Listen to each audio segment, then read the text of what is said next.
میرے ریاض صاحب، یہاں پر کل کی جو علی بن گنڈا پرسا والی گفتگو ہے نا، اس سے بہت ساری چیزیں، بہت ساری جہتیں نہیں جو ہیں، بہت ساری ڈائریکشن میں جاتی ہیں چیزیں، کہ اگر معاملات طے پا گئے تھے تو پھر بھی تحریک انصاف ٹون ڈاؤن کیوں نہیں کر رہی؟ اگر معاملات طے پانے ہیں ایونچولی، اگر آپ لوگوں نے وہیں پر اسٹیبلشمنٹ سے مذاکرات کرنے ہیں، وہیں پر میٹر سورٹ آؤٹ کرنے ہیں، اور اگر ٹون ڈاؤن نہیں کر رہے تو پھر معاملات طے کیسے پا گئے تھے؟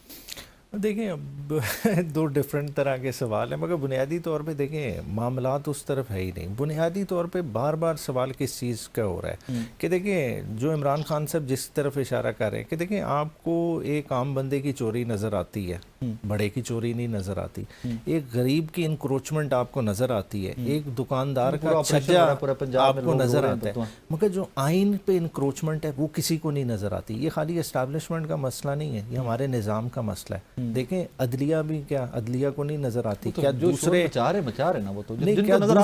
اداروں کو نہیں نظر آتی؟ بات ہے کہ اوور آل ہم نے اس ہائیبرڈ نظام کو اتنا کنفیوزنگ کر دیا اور اتنا کمپلیکس کر دیا ہے جس وجہ سے پولیٹیکل سپیس ختم ہوتی جا رہی ہے. اور عمران خان فرد واحد ہے جو تمام تر مشکلات کے باوجود کہہ رہا ہے کہ اس نے بہتی گنگا میں ہاتھ نہیں دھونا. وہ کسی قسم کا ریلیف اس چینل سے چاہتا ہی نہیں ہے. وہ کیا کہہ رہے ہیں؟ وہ کہہ رہے ہیں کہ ٹھیک ہے آپ نے کیسز بنائے ہیں، پروسیس ہو رہا ہے، سزائیں ہو گئی نا، 2 اور ٹرائل چل رہے ہیں، اس میں بھی ممکنہ ریزلٹ سامنے پتہ ہے، بیک گراؤنڈ دیکھیں، ٹھیک ہے، تو چیزیں اسی طرح چلیں گی. تو خان صاحب نے اپنا تو وہ اظہار کر چکے، جتنا ٹائم ہے وہ گزار کے ہی واپس آئیں گے.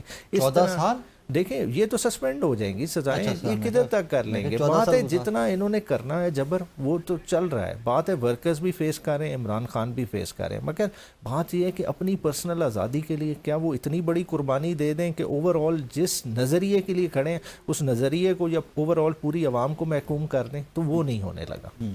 اور فردر یہ اسی پالیسی پہ پاکستان تحریک انصاف عمل کر رہا ہے. دیکھیں اب پولیٹکس عمران خان کی ڈیفرنٹ ہے. دیکھیں پہلے ہمارے میں بھی غلطیاں ہوں گی. دیکھیں 18 آنورڈز ہم نے ایک ویک گورنمنٹ لی، شاید اس وقت کمپرومائزز بھی تھے، بہت ساری چیزیں ہوں گی، مگر اب جو ہے دیکھیں یہ عمران خان کی اسٹرگل کوئی گورنمنٹ کے لیے نہیں ہے، یہ اس سے ہٹ کے اسٹرگل ہے. دیکھیں ایک ہم کانسٹیٹیوشن، ایک ہمارا 1973 کا ایک ایڈمیٹڈ ہماری پوزیشن ہے نا، جو ہماری کمیونٹی آف نیشنز میں ہماری شناخت بناتی ہے کہ ہم ان پرنسپلز کے لیے کھڑے ہیں. لیکن اسی آئین کو پھر رد و بدل بھی تو کیا جا رہا ہے، ترمیم بھی تو کی جا رہی ہے نا. نہیں ترمیم تو اس کا چلیں ایک فورم دیا ہوا ہے نا، اسے عدالتی ایک محاذ پہ اس پہ لڑا جا رہا ہے، مگر بات یہ ہے کہ ایک طریقے سے ہی لڑائی لڑی جائے گی.